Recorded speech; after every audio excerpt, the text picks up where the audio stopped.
Hello, and welcome to What is Innovation, the podcast that explores the reality of a word that is in danger of losing its meaning altogether. This podcast is produced by Outlast Consulting, LLC, a boutique consultancy that helps companies use innovation principles to solve their toughest business problems.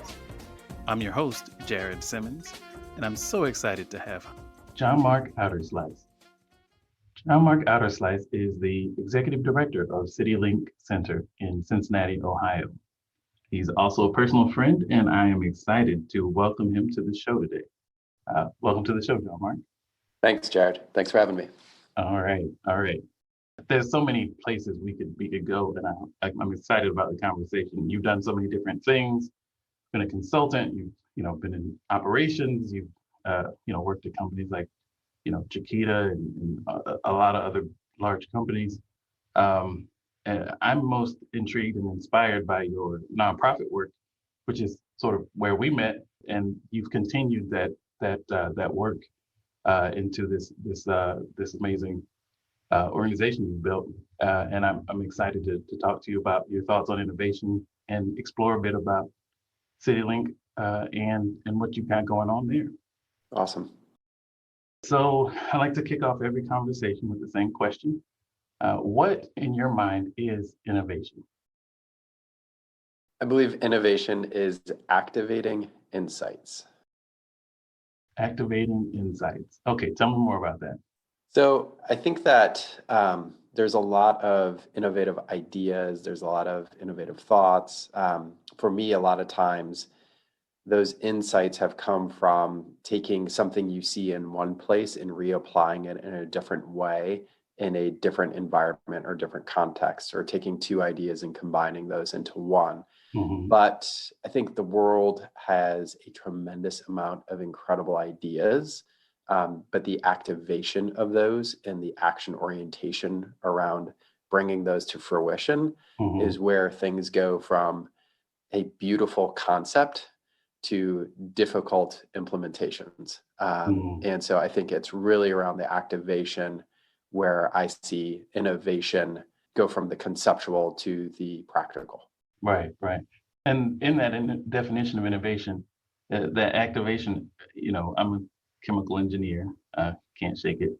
But when I hear activating, I think of activation energy. Yes. And you're one of the most energetic guys I know. And particularly passionate about this space.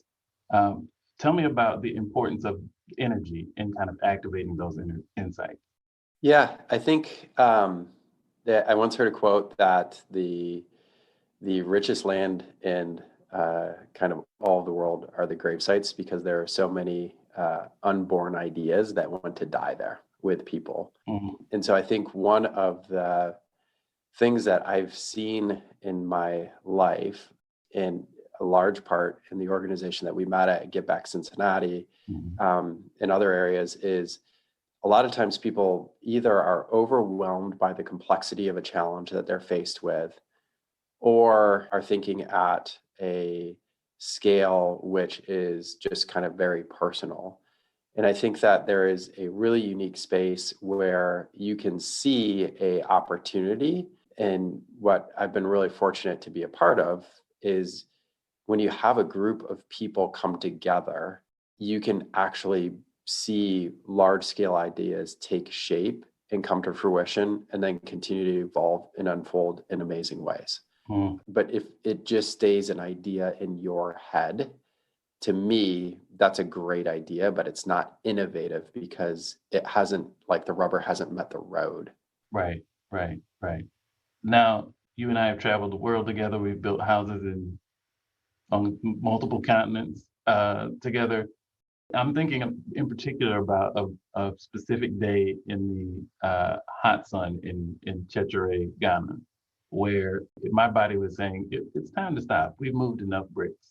We've shoveled enough, and there, you have a way of kind of convincing people to do a bit more, to be a bit more, to push yourself a little harder and a little farther than you think you can in service of a broader goal. And I think that aspect of innovation, the being able to not just activate insights to drive outcomes for, with your own direct impact, with your own direct effort, but being able to inspire that energy in others, I think is something you uniquely have a gift at. I was still tired and I was not super happy until asked at the end of the day. But I definitely did more than I thought I could, and I was happy with the outcome that we were able to create for the family. Yeah. Well, thanks for saying that. My wife jokes that I consistently underestimate the time and effort to achieve things. Yeah. And so I'm either naive or an optimist, but I think that especially with groups, there's an incredible capacity there that just needs to give, if you give a little structure, just incredible things can happen. And we saw that, when Charlie Hull, who leads a water company here in town, kind of kept surfacing this idea of like, hey, what if you guys did a Thanksgiving meal? Seen it down in San Antonio, and I think you guys should do that. And finally, we just said like, great, let's do it, right? And so we launched Fall Feast the first year. It was great. Carson Palmer came and served. I think we had about 300 guests in the Belden Bell Center. And then because we took that first step, a friend at Duke Energy Center, Justin, said, would you guys want to host that here, right? And so us taking that first step of seeing like, we can do this, and it's not going to be perfect, and it's not going to be, this polished experience, but we want to do something, led to that now being the largest kind of meal where people from different parts of our community come together to give thanks at Duke Energy Center. And they're routinely serving over 5,000 people with a suite of now healthcare services, clothes that are available, wellness checks, haircuts, and all these things that the next generations of leaders have added on.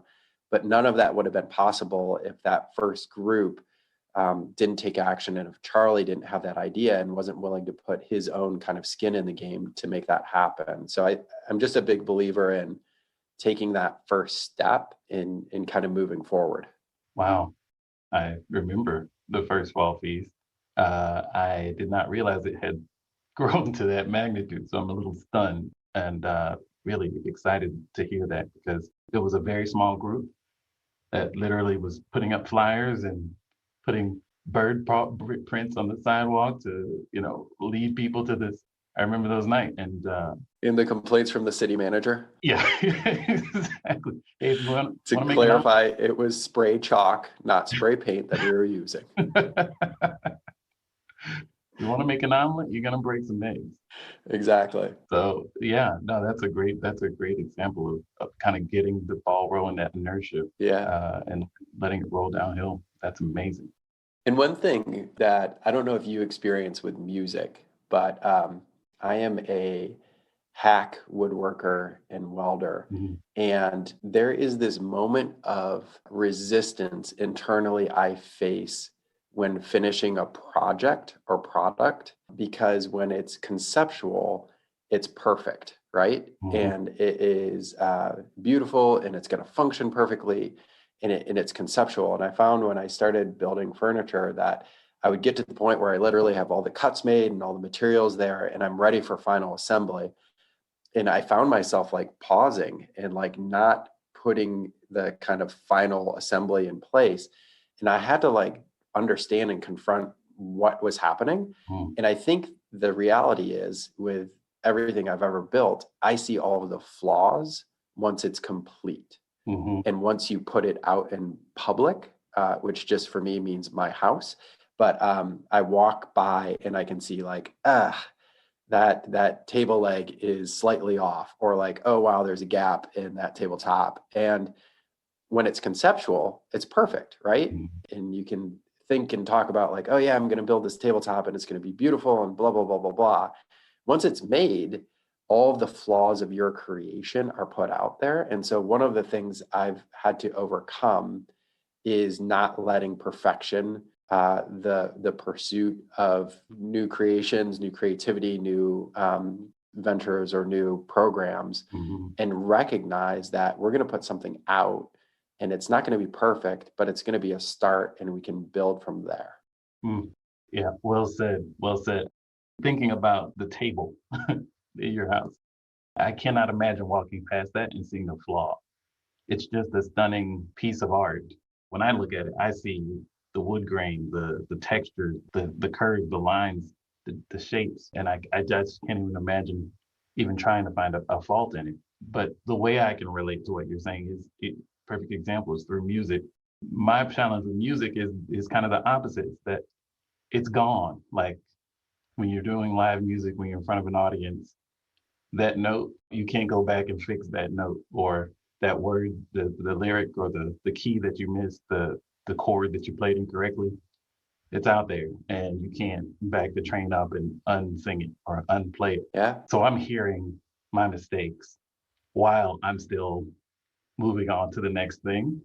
And I think that's a great training, like the process you described, I think it's a great training for how to continue to try to perform at your best, knowing that the things you left behind were not up to your standards, not letting that affect the next thing and still being confident enough to keep pushing. Yeah. And probably recognizing that nobody caught the missed note that you played, right? Yeah, I'm still working on that. Yeah, but it would be obvious if you stopped playing. Right. If you hit a missed note and you're like, that's it, I ruined the song, I'm out of here, right? Right. Like everyone would know then. But I think we can be our own harshest critics because we've got the idealistic nature of the concept in our mind. Mm-hmm. And so when it comes to the actual execution, we are the most cognizant of the kind of the difference or the gap between what our ideal was and what we actually put out. And even as like you as a business owner and you launching, this business is you could have an ideal of what that looks like, but you probably see and are cognizant of like, here are the 3 things I would have done differently or 5 things I would have done differently, when the public isn't aware of those at all. And I think that's the tension that you face when creating or innovating or putting something out to the public in that realm. Yeah, that's exactly right. That's a great segue to getting you to tell me a bit about CityLink. Yeah. So after growing up in Michigan and going into the automotive industry, like you're supposed to in Michigan, I was really, really fortunate that went into a management trainee program, which was a clever way for them to slide you into a customer service job and have you answer hundreds of phone calls from customers and seeing if you sank or swim. And then they rotated me around to international and marketing and distribution and customer service down there, and then manufacturing. Mm. So what that did is it gave me a really practical hands-on view of organizations, entities, structures, and all those things, which was great. And then I had a similar opportunity with Chiquita Banana to do kind of the same type of thing. And there was this tension that I felt from college through my career, which was, how can I continue to kind of make an impact within the communities I'm a part of? And I had actually gone back to grad school between my first corporation, Federal Mogul, and then Chiquita, and gotten a degree in economic policy and kind of sustainable growth and all that fun stuff out at Thunderbird. And I found myself back in corporate, which was great opportunity, but there was this tension that was always there. And one thing that I was advised to do by a mentor was like crafting that personal mission statement. And when I looked at my experiences and everything else, it was really clear that I felt as if, for me, God had created me to create large scale approaches to social challenges. And in my mind, based off of my work with Chiquita and, the stuff that we did together, going around the world, I thought that was going to be an international development. And after Katrina, went with our friend Joe and worked on the rebuilding there and felt like there was a calling for our church to go there. Threw out a crazy idea. I think this is another part of like the innovator's journey of like, you have this desire to be on the opposite spectrum of the emotional kind of challenge that you may be facing. So I went to this big church that we're a part of and said like, hey, we're supposed to bring 300 people to New Orleans to help rebuild next year. And they were a little, understandably skeptical of like, can you really pull that off? And I was like, no problem at all. We've got a group of friends. They're going to help do this. It's super easy. Tell us to, go and we'll flip the switch. So 6 months later, they're like, okay, do it. And I was like, oh gosh, this is going to be hard. And so through that, I got to know them. And we were able to bring Cincinnati, I think over 2,000 people down to help rebuild New Orleans. And there was a moment there where it was just really clear to me standing in the back of the room and watching people prepare to go help our country with what was for me, a profound crisis of identity of, do we really care for our neighbors? And do we really uphold and uplift all members of our community in the same way? And we got to see kind of an incredible partnership form with a really inspiring Pastor Luter down in New Orleans. And through all that, I was just reminded of wow, given the chance and given the support from friends and family and others, really incredible things are possible. And so I was approached to see about leading CityLink Center. And quite honestly, I was kind of like, oh, you got the wrong guy. I'm supposed to go international. Then I looked, and it was an opportunity to launch a large scale approach to a persistent challenge of generational poverty in our city. And it lined up with everything that I had said I wanted to be a part of. And our church was going to put $10 million into creating this center. Wow. And I was very naive, having never worked in social services or human services. And I think the benefit that we had is we were starting from scratch. And we just came forward and said, at the time, we're going to address the challenges that our neighbors face with a very complex system of support for individuals with very little time and money to navigate. And we're going to attempt to resolve the tension that really good social service providers feel of trying to stay in their core competency of maybe financial education or mental health or childcare, and recognizing the folks that they're working with are holistic people who have different aspects of their life that may affect them in different ways and have spillover effects, positive or negative. Right. And so we created this model, which essentially co-locates a bunch of agencies in one place. It integrates it, so it creates a client-centered experience where a client walks through our doors and they have one conversation, one person that they work with to help navigate them to the different services to achieve the goals that they've set for themselves. And then we mobilize volunteers to walk alongside them in the process. And so what we unintentionally created was a incredible longitudinal correlated data set to help us really understand what's occurring in our clients' lives and then use that to drive continuous improvement. So it's been a journey of just continued learning, which has been exciting. Right. That is exciting. It's the definition of innovation. It's your definition of innovation. Activated this organization based on these insights, and it's a continuous process of continuing to bring energy to turn these insights into impact within the community. Just for people who may not be familiar, basically these are folks who would normally have to go to 7 or 8 different municipal or federal programs to 7 or 8 different places and 7 or 8 different conversations. You've not only co-located it, but you've created a through line to give it almost a narrative walk for folks. Yeah. And something I previously did not think about or appreciate, because when we were doing the landscape assessment, and we were really fortunate to have a great team that preceded me with a tremendous amount of research and a bunch of Procter & Gamble folks who did an extensive amount of market research. You look and say, we have 86,000 people in poverty, but we have over 2,000 social services spending over $1 billion a year. And so they, had the great insight of our community was program rich, but system poor.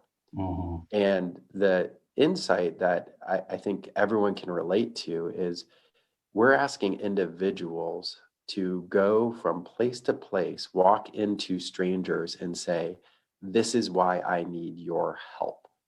And I am somebody who will try and move a couch upstairs instead of asking a friend for help, Mhm. how much more are we asking of individuals to walk through doors, meet perfect strangers, and say, I need your help, only to find out maybe you came on the wrong day, you're the wrong kind of family composition or income level. Right. And so we've asked people just to go from place to place to place and repeat a story of their deficits. Mm.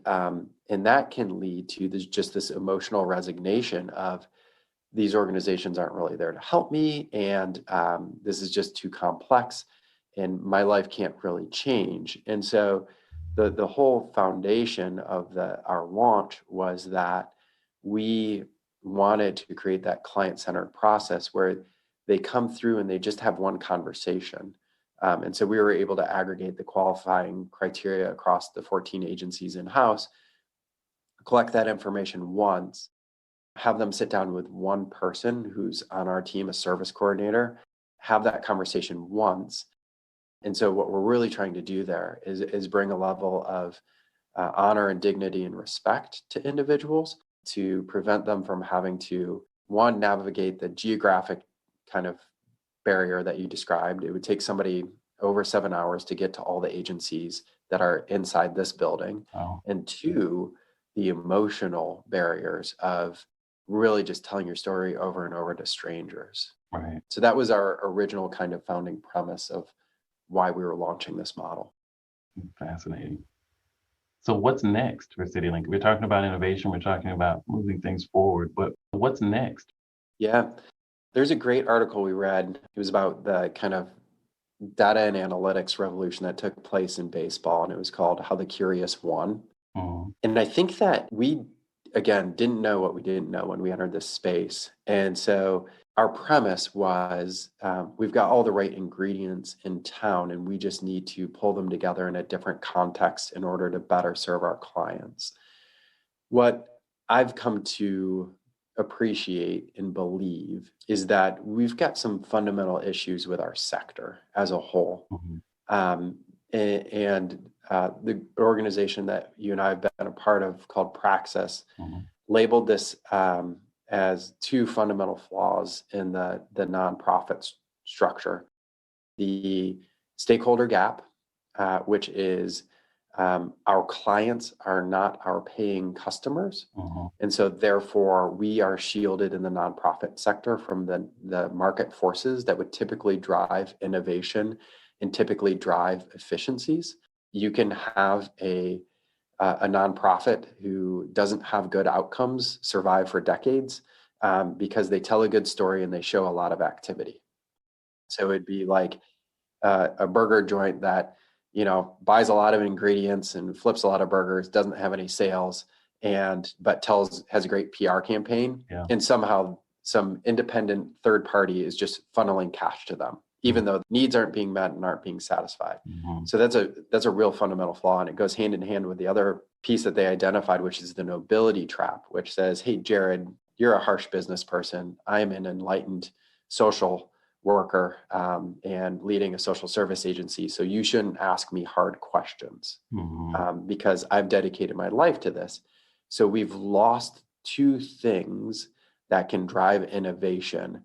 One is direct market feedback that would drive changes in our sector Mhm. with the economics associated with that.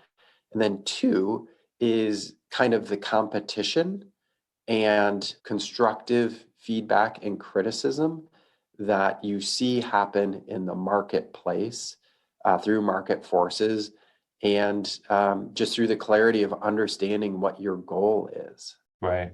Right. I can see how that sort of dynamic could be reinforcing, self-reinforcing in terms of, what keeps the lights on, what keeps paying your own salary, being completely disconnected from what you're what you're there to generate, what the impact you're there to create, in a lot of ways. If we think about that gap, the stakeholder gap, that seems to me, and again, I consider myself an informed outsider to the space, having dabbled a little bit in it for a little while. It seems like the more addressable and more easily closed of those two. If you can convince the stakeholders to connect their funding, their input to the organization's output in a way that creates that reinforcing cycle. It seems like that could be a way of trying to start to work on that again. Absolutely. There's a great quote that we repeat often here in our walls that comes from the Leadership Challenge. And it just talks about why innovation is not natural. And it says that leaders must challenge the process precisely because any system will unconsciously conspire to maintain the status quo and prevent change. And I think when I was back in the consulting world, a lot of things that we would do is we would go in and look at organizations or look at processes, and you would map the process and drive standardization in order to drive efficiency, which is good. But you also, through doing that, are creating a lot of systems and structures to support scalable growth. Those systems and structures, I loved their verbiage of will unconsciously conspire. Yeah. So it just becomes more and more difficult to make change. So when you look at our sector and you think about how things have been done for centuries in the rapid growth of the nonprofit sector in the last 50 years, and there is that disconnect between feeling good about the work and actually doing good with the work. Mm-hmm. And so there are systems that need to be changed. And we are really fortunate that we're in current conversations with a couple of funders taking a creative look at how do we link our outcomes with your funding. And it was great conversation. And, I think one of them was a little taken back. They were like, so you don't want us to write you a grant for X amount of thousands of dollars. Right. And we were like, no, we only want that money for our collaborative, which includes a slew of great local and national partners, if we meet the outcomes. Wow. But it takes a risk for a nonprofit to do it. But I think that if we're truly, truly pursuing what we feel called to and what we are compelled to see, which is true economic opportunity for all of our neighbors to thrive, we have to take a look and say, what we're doing isn't working, and what are the levers that we could use to drive change? And our team is fully aligned around, if there is another organization which can outperform us, they should get the money. Right. That is counter a bit to the system and its unconscious conspiring, but a conscious correction for it is possible. You're demonstrating that. You're showing that these systems are not you don't have to have a fatalist sort of view of this. It's just acknowledging the challenge, getting the challenge out on paper in front of you, acknowledging this confirmation bias so that you can address it, not so that you can say, well, this is the way of the world and how things work, so let's just get back to reinforcing it. I think the way you take a quote like that and turn it into the foundation for an approach to overcoming it is important and novel and rare in the nonprofit world, and innovative by anybody's definition. How do you think about advice? So I'm sure you're approached a lot. You've built a successful nonprofit and a successful organization. I'm sure you're approached by a lot of folks for advice. Do you have any advice for current and future innovators out there? Yeah. So I think that kind of what we've touched on a little bit, a big piece of my formation was going really broad in my career. And I can't say that I loved every stint that I had, but I can really recognize how every stint has informed a broader view of organizations and structures that has allowed me to reapply distinct pieces in different areas. And I think we kind of as a society or in the business sector, or certainly in the nonprofit sector, we sometimes focus solely on specialization. I mean, we're asking 18-year-olds to declare what they want to do for the rest of their life. And I think it's figuring out how can we rotate and get that learning. And that can most naturally happen in larger entities or corporations. And so like taking that opportunity, and I joke about it now, but I was getting paid as a 22-year-old to learn from a really large organization. And so just going broad early on and having hobbies that make you think about things in different ways, exposing yourself to different individuals from different areas and challenging the ways that you think about things. All of those have helped me reapply different things that I've seen in a new context within the social service field. Yeah, I can imagine that helps you connect the dots a little differently from someone who might have taken a more specialized view or walk through their career. Thank you for that. Yeah. Yeah, it's personally helpful. I'm sure it'll be helpful to others. Yeah. Thank you for your time, Johnmark. I really appreciate you joining us. I know you're busy and the organization is growing and there's a lot of great things happening, and I'm personally excited as a friend for your success, and generally inspired as a business person by your success as well. And so thanks for taking the time to talk to us. That's awesome. Thanks, Jared. And thank you for all of the years that you have built into me and challenged my thinking and challenged me to think more broadly about whatever I'm involved in. I deeply appreciate that as well. All right. Take care.